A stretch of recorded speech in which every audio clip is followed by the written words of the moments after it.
Tuberculous meningitis. Tuberculous meningitis is an infection caused by Mycobacterium tuberculosis. In children, it usually occurs from bacteremia following pulmonary TB. In adults, it may occur many years after the primary infection. Pathology of tuberculous meningitis. The subarachnoid space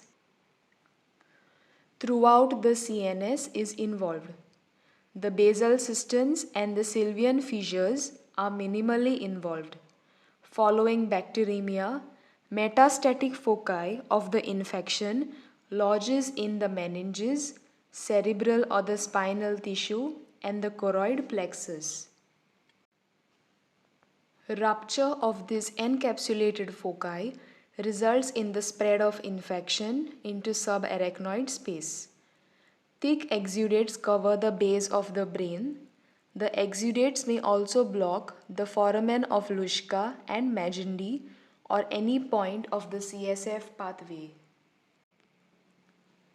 The exudates also surround the lower part of the spinal cord and cauda equina, resulting in tuberculous radiculomyelopathy. Clinical features of tuberculous meningitis. Classical meningitis symptoms seen are fever, headache, vomiting. The signs include neck rigidity. There are 3 stages. Stage 1 is the early stage, which includes non-specific symptoms. Fever is seen in 80% of the cases and lethargy. Stage 2 is the intermediate stage, which includes confusion, cranial nerve paresis, hemiparesis, quadriparesis, ataxia, and dysarthria. Stage 3 is the advanced stage. This includes coma. The other features include cranial nerve palsies.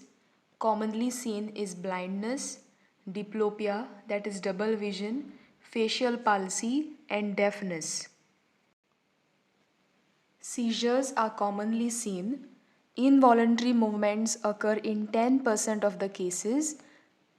Example, chorea, myoclonus, athetosis, and tremors. Then we have signs of increased ICP. You can remember this by 5 P's. So P for papilledema, P for persistent disturbances, projectile vomiting, persistent headache, and palsy, that is 6th nerve palsy.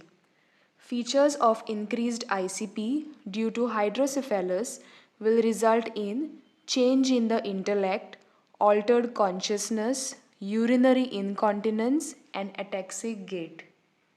Tuberculous spinal meningitis may manifest as an acute, subacute, or chronic form. The dorsal cord seems to be affected more commonly. Clinical features of spinal meningitis includes myelopathy, ascending paralysis, acute paraplegia, and tetraplegia.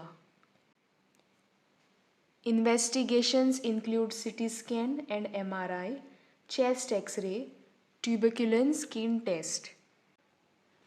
CSF findings shows increase in the cell count, increase in the protein count, decrease sugar levels, and cobweb formation. Complications include memory problems, personality changes, repeated seizures, emotional and psychological problems. Management for tuberculous meningitis. Anti-TB chemotherapeutic drugs should be started at the earliest. This includes isoniazid, pyrazinamide, and rifampicin, intrathecal therapy, and steroid therapy.